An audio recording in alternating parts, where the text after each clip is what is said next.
रत्नागिरी जिल्ह्यातील हातखंबा शाळेजवळील वळणावर आज सकाळी एक गॅस टँकर उलटल्यानं मोठी खळबळ उडाली।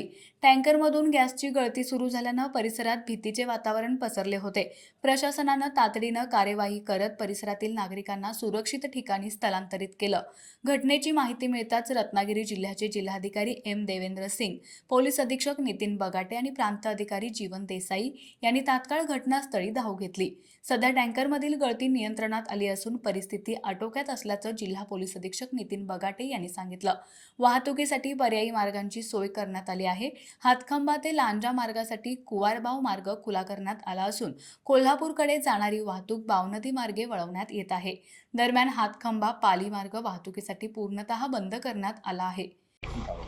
सर, या ठिकाणी मुंबई गोवा महामार्ग पूर्णपणे ठप्प आहे। काय एकंदरीत परिस्थिती आहे, काय सांगा? मुंबई गोवा मार्गावर हातखंबाचे 18 मेट्रिक टन LPGचा गॅस टँकर जो आहे एका प्रायव्हेट कंपनीचा तो पलटीहून खाली पुलाच्या खाली पडलेला आहे। त्यामध्ये गॅस जो आहे लिकेज होत होता।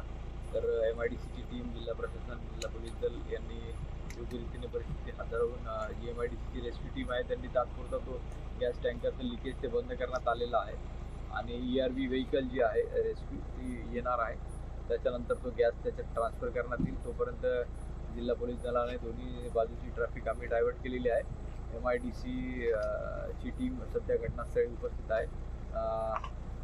जिल्ह्याचे कलेक्टर सुद्धा इथे उपस्थित होते आणि त्यांनी योग्य ते मार्गदर्शन केलेलं आहे। माननीय पालकमंत्र्यांना सुद्धा आम्ही माहिती दिलेली आहे, ते वेळोवेळी याची माहिती घेत आहेत। ERV व्हेकल येऊन ते पूर्णपणे गॅस ट्रान्सफर झाल्यानंतर मुंबई गोवा मार्गावरील वाहतूक जी आहे ती सुरळीत करण्यात येईल। साधारण किती तासानंतर ही वाहतूक सुरू होईल, काय ERV व्हेकल आलेली नाहीये, त्याला 5 ते 6 घंटे साधारणतः लागतात। आल्यावरती रेस्क्यू टीम पूर्णपणे आढावा घेऊन त्यानंतरच ती गॅस टँकर पूर्ण खाली झाल्यानंतरच आम्ही ती वाहतूक सुरळीत सुरू करू। सर, असं एक समजतं की इथल्या रहिवाशांना आजूबाजूच्या स्थळावर हलवलं गेलं, गावातल्या लोकांना इथून हलवलं गेलेलं आहे, कारण गॅस टँकर जो आहे तो डेंजरस आहे। ब्लास्ट झाल्यानंतर गावकऱ्यांच्या जीवाला धोका असू शकतो, त्यामुळे त्यांना इथून सुरक्षित स्थळी हलवण्यात आलेलं आहे।